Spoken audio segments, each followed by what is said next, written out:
I take it you spoke before the stream started, Blizzard. Well, welcome everybody to Commentators Corner. Thank you, Blizzard, for the intro. Uh,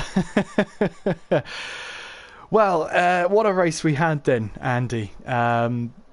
Rain catching us out very early on in the race, but never enough to put on the intermediate tyres. Very tricky conditions, but it proved to show off the skill of many of the drivers out there. It did indeed. One of those really awkward races, as you say, with the conditions. Just at that point, never wet enough to go for wet intermediate tyres, and still not quite dry enough for you to just drive it as you normally. Just one of those horrible, horrible situations. Just annoying sort of British drizzle that you get. But we did see some really good racing. We've seen some really, really good overtakes. Unfortunately, that one there that Blizzard just introduced us to, we didn't quite catch that because we didn't expect it to happen so quick. I caught it at the end and was absolutely stunned to see you jump 2 places in one go. But regardless, we've seen some really, really good racing. And at the moment, I think we've got 3 of the 5 drivers that are in the lobby here. So I will let you get started. Absolutely. The first person in the lobby was Steph. Steph, how are you tonight? Not too bad, guys. Good evening, ladies and gentlemen, boys and girls. Pretty good. So, talk us through qualifying first of all, Steph. It seemed to go pretty okay. You did 3 laps on those hard tyres though, and I guess instantly regretted it.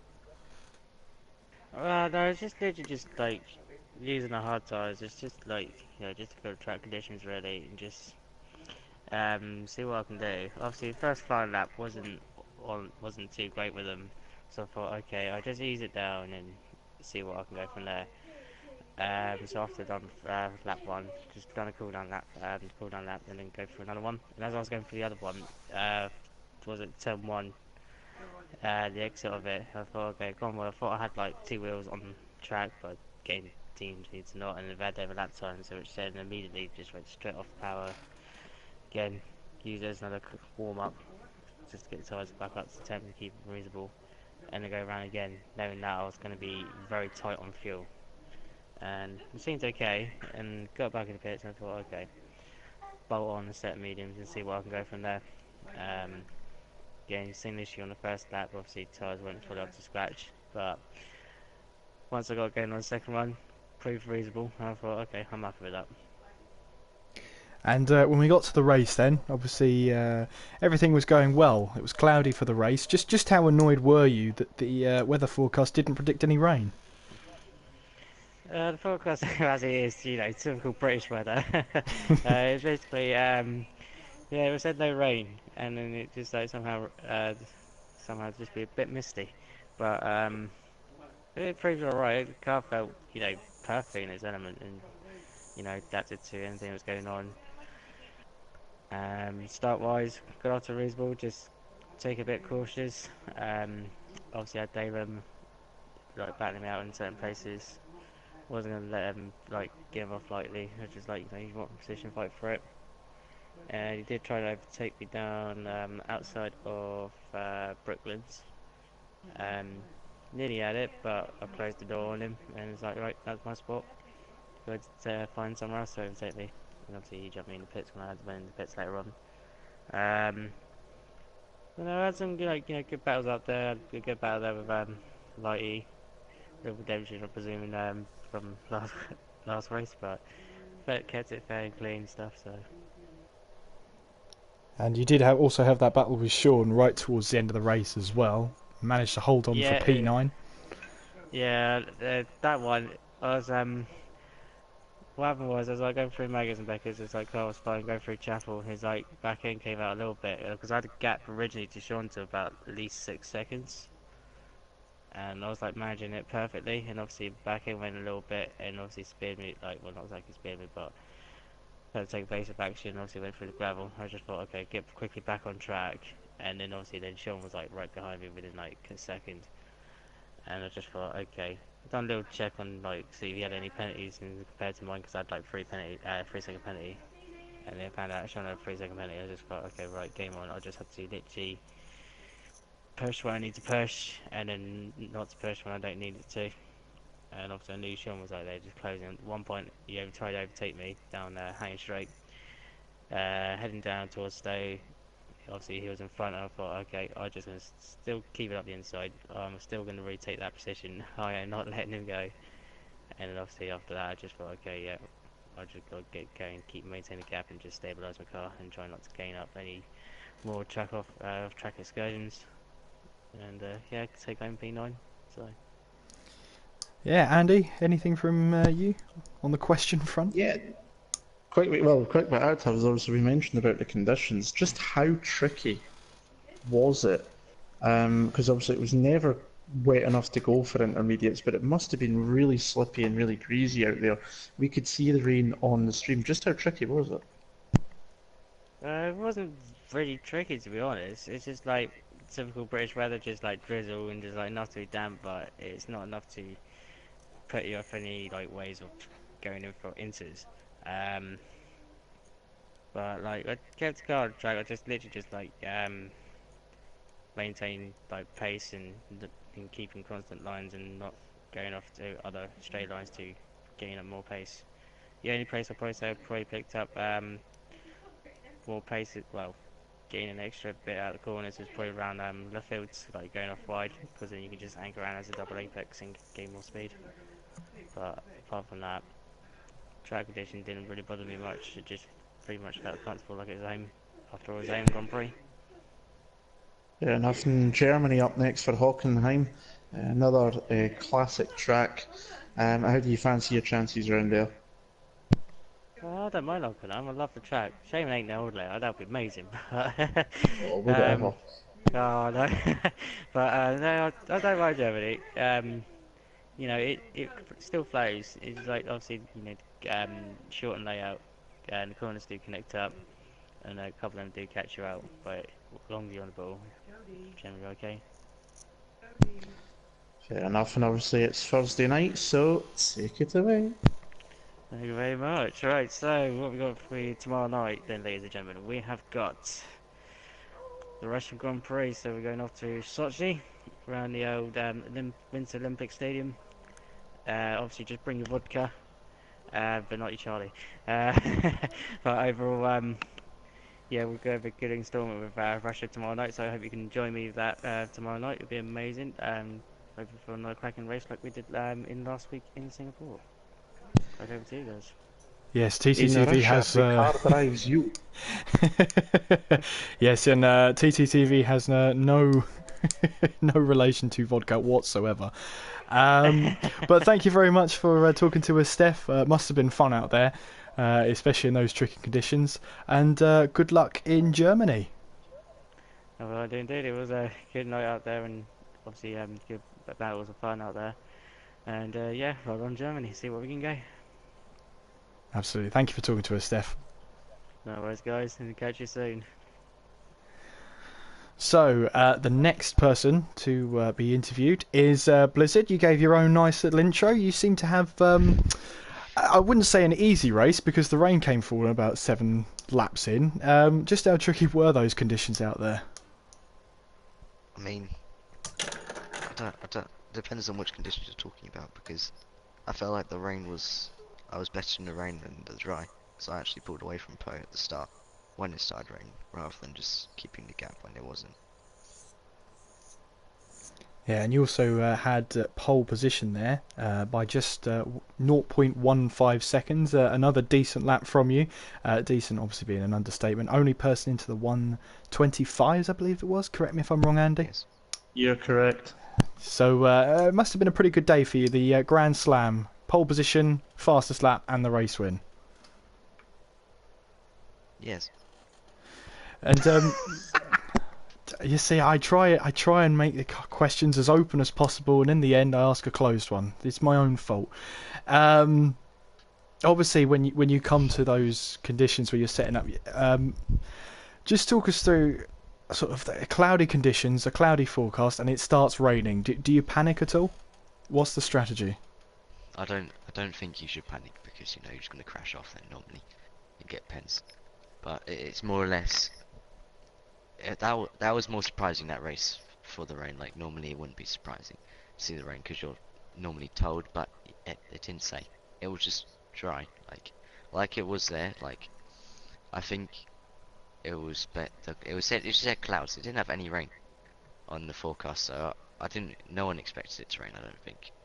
So it was a bit surprising there, but you know you just got to get on with it anyway. And what was the strategy and the plan for that? Was it to stay out as long as possible on the dry tyres, or just stick to plan A? I mean, yeah, just go as long as possible in the softs was my main aim, but you know that didn't work very well anyway. So. And how often were you checking with Jeff, seeing if the intermediates were ready or the right tyre? That's kind of a question which I don't really know the answer to. I don't remember. So many times you don't remember. That's a good answer. That's an answer enough. But obviously you extend your lead at the championship, heading towards the German Grand Prix. Just talk to us a little bit of the track. What do you expect out of it? And obviously coming so soon off the back of the Esports Mini League, it must be fresh in your mind. I love the track. It's probably my favourite one in the game, so I hope I win. And hoping to extend that championship. Andy, any questions from you, or did I take them all from you? You took most of them, however, you missed one. Obviously, we made the laugh that you made the intro for us, Blizzard. We didn't expect it because you passed, I think it was Litinho and Steph, and I jumped to it just after you'd passed them at Brooklands into Lovefield, and I was surprised you jumped the two of them. I don't think Kieran caught it on the stream either, so talk us through, how did that come about there? Because since we've missed it, and it was a double overtake pretty much, we need to hear how it happened, so tell us what went on there.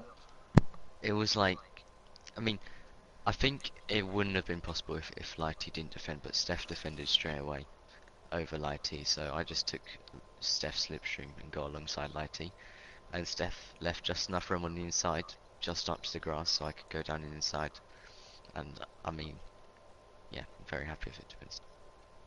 I'm annoyed we missed it. Yeah, me too. But thank you very much for talking to us, Blizzard, and good luck in the German Grand Prix at your favourite track. Yes, thank you. So who do we have next out there? The last driver. It is Spike. Spike, how are you this evening? You know, gents, how are you? Yeah, we're pretty okay. Obviously, tricky conditions in the race. Like it or hate it?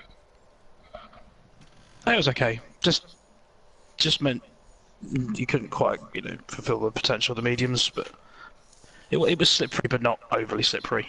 So it wasn't too bad. Yeah, we saw with Francis there coming towards the end. He sort of dropped it coming out of Stowe, sort of reliving Marcus Ericsson and his trip into the barrier. Just how tricky was it to keep the car in check? It got a little more tricky towards the end. The last three laps were a little bit more tricky, but it wasn't. It depends. I mean, I don't generally run quite as much rear bias weight distribution as some people. So, which meant I struggle a little bit through the high speed, but it just means I got a more stable car. So when it started raining, my car was actually quite good. And obviously the rain didn't really, or came out of nowhere. Just how surprised were you to see that rain actually fall? Yeah, I was surprised, but considering that the forecaster said it wasn't going to rain, that always means that it's not going to rain enough for wets. So I wasn't too concerned. So you were pretty confident of sticking to your dry strategy as planned? Yeah, I was hoping Ollie pitted a couple laps earlier, and I was hoping that he'd jump the gun onto the wets, but unfortunately not. He just went for an undercut, which just about worked. So correct me if I'm wrong, you got P3 in qualifying, P4 in the race. You're starting to get your groove back on. That was a better race, yeah. I enjoyed that. It was a good battle again with Ollie. Very close racing. There was a point where I lost him. The arrow disappeared, and I didn't know where he was, and he appeared on my right, and I think we both did it once or twice, pushed each other a little bit off the circuit. So, it was a little bit on the limit. That was. And obviously, you said you wanted points last time out at Commentators Corner. That's exactly what you did. So, happy with the performance today? Yeah, I'll take it. Yeah, I'm obviously again, like starting P3, yeah, you always don't really want to go backwards, but considering general sort of pace compared to others, yeah, it was a good result. Andy, over to you. Yeah, we've seen you having a bit of a battle after the pit stops for Lambo. I've seen obviously the PSN chat. You were saying you had such straight line speed. You were saying that was due to the help by the toe from Ollie. But we did notice that Lambo got a bit of wing damage. He obviously dropped off the back. Was that contact with yourself, or did he pick that up in another way? I think into the club chicane. I think he was stronger on the brakes into there.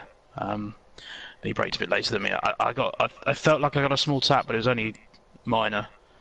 So I sort of thought, that possibly might have got away with it, but obviously he didn't, because obviously after that he dropped back. So It looks like you were having some good scraps, good battles as well. Was it enjoyable from your seat, or was it quite stressful? no, it's always enjoyable when you're racing people that are. I mean, me and Ollie were literally within hundreds most of the laps. I made a couple of mistakes towards the end of the race, which gave him a bit more of a gap from me, but we were between 1.8 and 2 point something for a good 10 laps. So, yeah, the back with Lambo dropped me out of the DRS. I didn't have enough speed on Ollie to recatch him, but luckily he had some penalties, so I jumped him.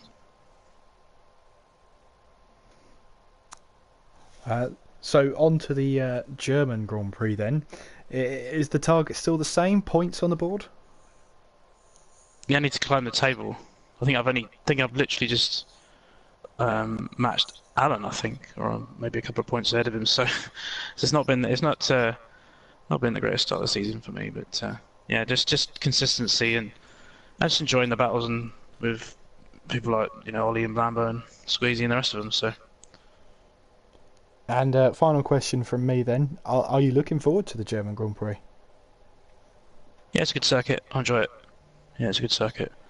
We'll be looking not to do a Vettel. And doing a Vettel. So yeah, it's good overtaking opportunity, obviously, into the hairpin from the long straight in the DRS. Turn 1 is the one where most of the penalties get caught up, and in the second to last corner as well. If you run wide there, it's quite strict there as well. So I can't remember about the tyres, to be honest. I think it's okay around Germany. Well, we'll have to find out then when we visit the German Grand Prix. But thank you very much for talking to us, Spike. Unless, Andy, you've got any more questions? No, I'm done. It just sounds like he's done for the day. Well, thank you very much for talking to us, Spike, and good luck in the German Grand Prix. Yeah, enjoy your week off, guys. We'll try and find someone, don't you worry. For work. Well, Great stuff. Well, thank you very much for joining us on Commentators Corner. Obviously, we had 3 drivers here, so lots of interesting viewpoints from all manner of the field.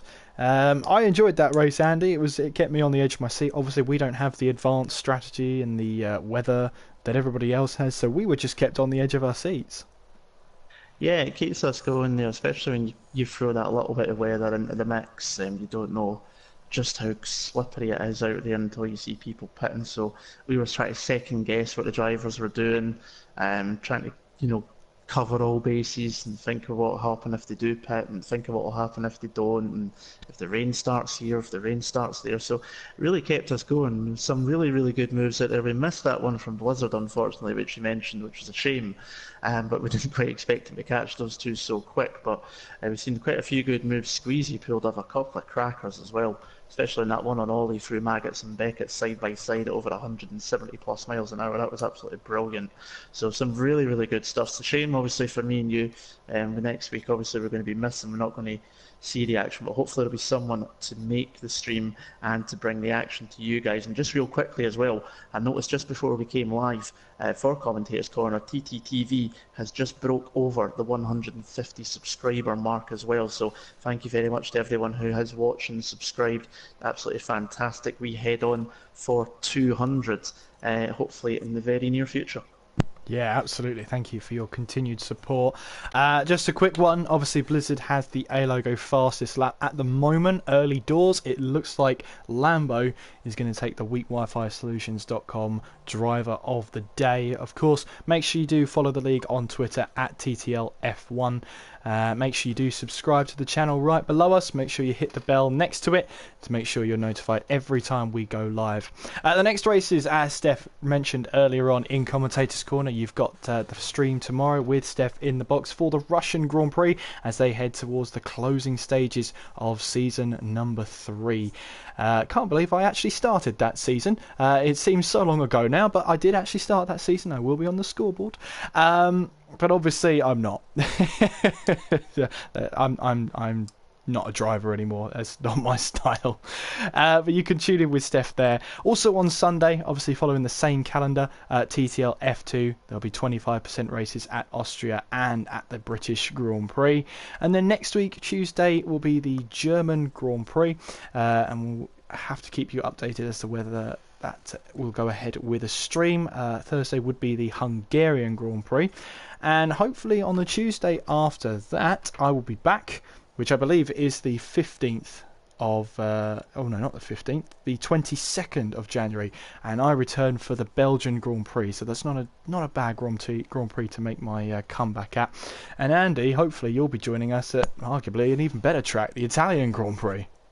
I will be back for that when my shifts start to get a little bit better there, in terms of at least doing this kind of thing anyway. Away from that, I won't even talk about them. Well, that's fair enough. Anyway, thank you very much for watching the stream tonight. I've been Kieran McGinley. I've been Andy Campbell. Take care of yourselves, and we'll see you next time. Ta-da.